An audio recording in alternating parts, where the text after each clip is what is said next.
Halo, makasih udah mampir ke channel aku, Sulistiawatiar.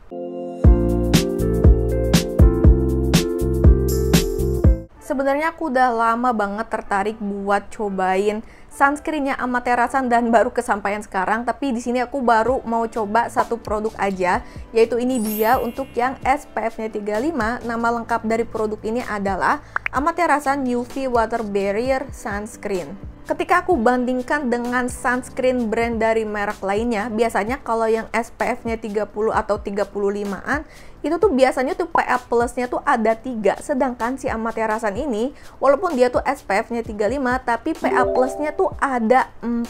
Proteksinya tuh udah teruji ya, ini tuh real SPF, udah diuji in vivo dan juga in vitro. Dan untuk sunscreen yang ini, dia tuh jenis chemical sunscreen. Highlightnya di sini dia mengandung oat ceramide.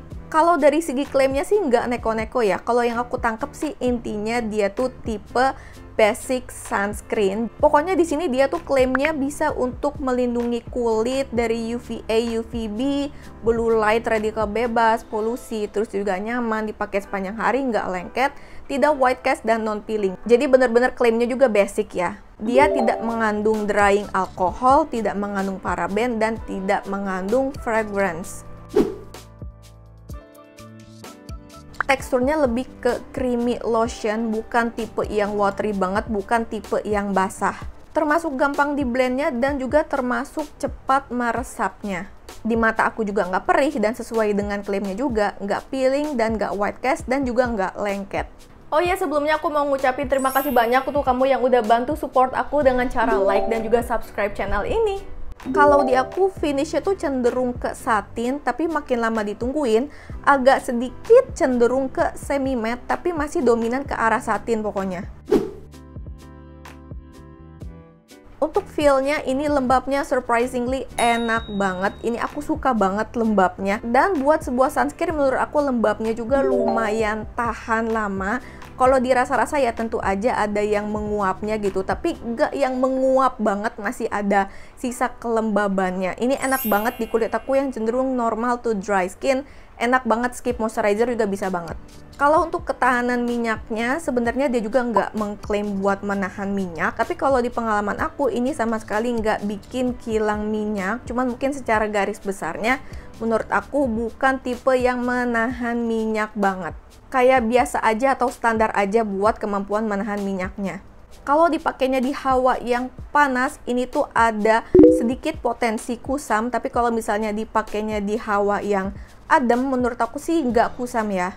Teksturnya masih berasa ringan juga di wajah kok, cuman karena dia tuh teksturnya creamy lotion dan ada kelembabannya, jadi menurut aku bukan yang super duper ringan kayak water base, kayak nggak pakai apa-apa. Menurut aku sih nggak sampai kayak gitu, tapi buat aku ini masih ringan. Mungkin sedikit minusnya, cuman balik lagi bisa beda-beda di tiap orang. Aku sih ngerasa sebenarnya dia tuh masih kategori yang ringan, tapi dia ada potensi bikin keringetan. Tapi aku memang gampang banget keringetan ya orangnya di daerah hidung sama daerah mulut aku. Terus pas aku pakai sunscreen ini ada potensi lebih lagi buat produksi keringetnya di daerah hidung sama mulut aku itu. Ini dia sunscreennya tuh nggak tahan air ya. Dan ini karena dia SPF-nya 35 dan PA++++, bakal lebih ideal di indoor. Tapi kalau mau kamu pakai outdoor juga bisa banget kok. Yang penting pakai sesuai takaran 2 jari dan sering reapply 2-3 jam sekali.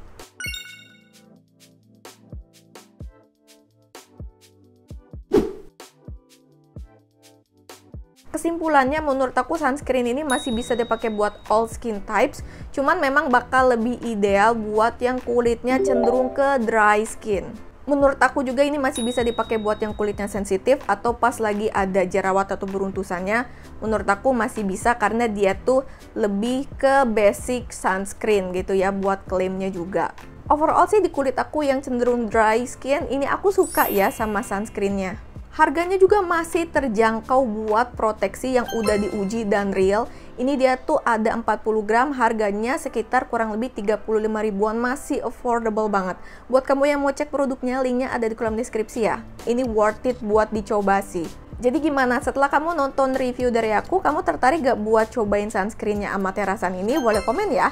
Atau kalau misalnya kamu udah cobain juga, boleh sharing kalau di pengalaman kamu kayak gimana, sama kayak aku atau berbeda. Dan aku juga pengen tahu kalau di pengalaman kamu yang oily skin kayak gimana sih pas pakai sunscreen ini, boleh komen ya.